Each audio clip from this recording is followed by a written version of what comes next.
우리 생활에 꼭 필요한 자동차의 이모저모 살펴봅니다. 자동차와 생활 김경배 교통정문위원 함께하죠. 안녕하세요. 네, 안녕하십니까. 저 오늘은 스쿨존과 불법 주정차에 대한 얘기를 나눠봤으면 하는데요. 네, 아이들의 안전을 위해서는 당연히 법을 강화해야 되겠지만 스쿨존 인근 주민들이 불편을 겪는 등 현실적으로 어려움이 많은 실정이라는데 이게 무슨 얘기인가요? 네, 그렇습니다. 경찰청과 도로교통공단 또 자치경찰위원회 등에서 말씀하신 것처럼 그런 토지의 부정 문제 때문에 생기는 많은 노력을 하고 있지만요. 워낙 토지 자체가 부족한 문제는 근본적 해결이 아마 불가능할 것 같지 않나 이렇게 생각이 됩니다. 네. 지난 2019년 11월 경찰청에서 어린이 교통안전을 확보하기 위한 도로교통법 등 관련 법안을 강화할 때도 어린이 보호구역과 또 통학버스의 안전대폭 강화를 하면서 안전진단 확대를 시행했었죠. 즉 어린이 보호구역을 안전하게 만드는 교통환경 개선이 1순위였는데 아직도 뾰족한 대책을 못 찾고 있는 현실입니다.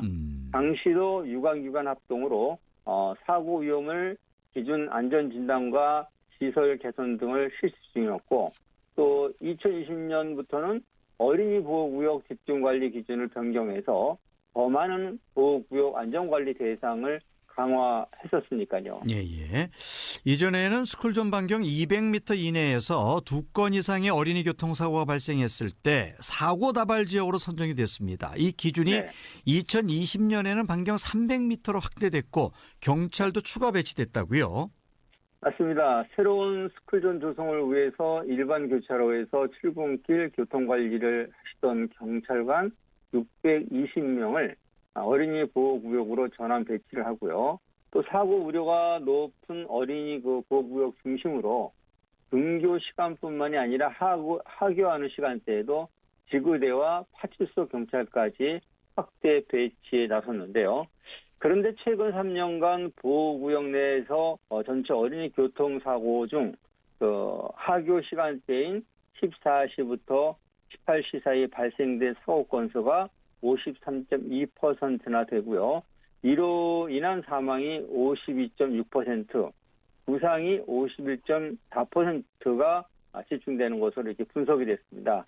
그러자 그 보호차도가 분리되지 않은 보행 위험기간 335개소와 또 CCTV가 없는 사각지대 4,273개소를 비롯한 도로 구조 자체가 위험한 지역 79개 등에 대해서는 사고 위험이 높다는 판단에서 경찰관 배치를 약속했습니다. 네. 그런데도 학교 앞에 이 불법 주정차가 여전한 것 같은데 어떻습니까? 그렇죠. 한마디로 차량을 피해 차도를 걷는 등 그런 어린이가 있는가 하면 또 새벽교 시행 현장이 달라진 게 없다는 목소리도 여기저기서 나오고 있는데요. 일각에서는 단속과 과태료 부과조차 제대로 안 이루어지고 있고 또 게다가 그 단속 카메라가 없는 후문의 경우는 아예 무법지대라고 일컬어질 정도라고 하는 평가도 있었습니다. 잠시 후 말씀드릴 소박의 줄만 긋는다고 해서 소박이 아니듯이요. 원초적 문제는 부족한 땅과 좁은 이면로 등에 끼워 막히기식의 스쿨존을 지정하고 있기 때문입니다.